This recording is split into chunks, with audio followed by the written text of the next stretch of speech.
Alice in Borderland Season 3 is on the way. If you haven't seen seasons 1 and 2, highly recommend it. It's like a much more consistent Squid Game, except Japanese instead of Korean, obviously. But what I want to talk about is what people should expect for season 3. The reality is we don't know. The show covered the source material, which is a manga. Would also highly recommend that. It's a bit more melancholic and dramatic, and I like it in a different way, but I also get why they made the changes they did for the show. I think if you've only seen the show, the Joker card implies a much different ending than how the Joker is used in the manga. In the show, it seems to be used almost as a way to make you question the ending of the first 2 seasons and kind of alluding to an even bigger picture with a bigger boss. In the manga, the Joker is much more symbolic of kind of the person who escorts you to death. Maybe something like Charon in Greek mythology, the kind of ferryman to death, or depending on what you believe in, maybe some kind of angel or even devil. It's much more esoteric in the manga as opposed to the show, where I think you can interpret it as either they didn't actually leave the borderland, or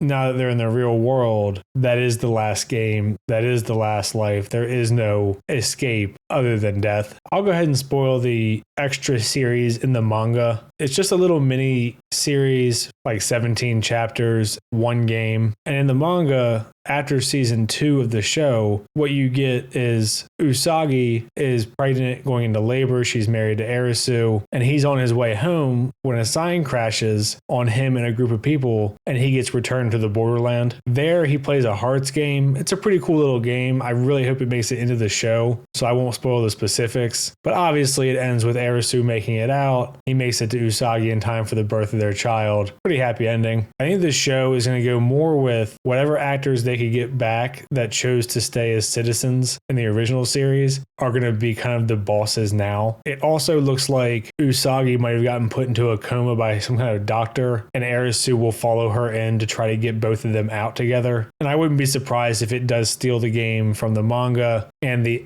relatively happy ending of them having a child together. We can see that they're married or engaged in the preview. And I might be just mistaken, or maybe I'm a super racist and they all just look the same to me. But a couple of the guys in the trailer look like the 2 guys that survived the Jack of Hearts game in the original series and then chose to stay behind. So it would make sense to me if a couple of these guys were somehow involved with whatever the Joker dynamic is in this 3rd season. Whenever you get past the original source material, I feel like you really just have to hope that they don't ruin everything that came before. It feels just like every show at this point, whenever there's an unnecessary season or seasons they get added, it just brings the quality of the entire thing down. They don't know what the fuck they're doing. Do you understand that? Season 1 and 2 are one of my favorite series of any show, so seeing that they're doing a season 3 just fills me with dread, honestly. I think if they maintain the characters, or if they're only bringing back Usagi and Arisu, and we're just going to continue their relationship, but they create clever games or really interesting games with clever solutions, like the first 2 seasons, I think the floor is actually pretty high for a show like that. For me, even Squid Game Season 3, which a lot of people hated, the games part was still good. The dude just can't tell a fucking story outside of the games for whatever reason.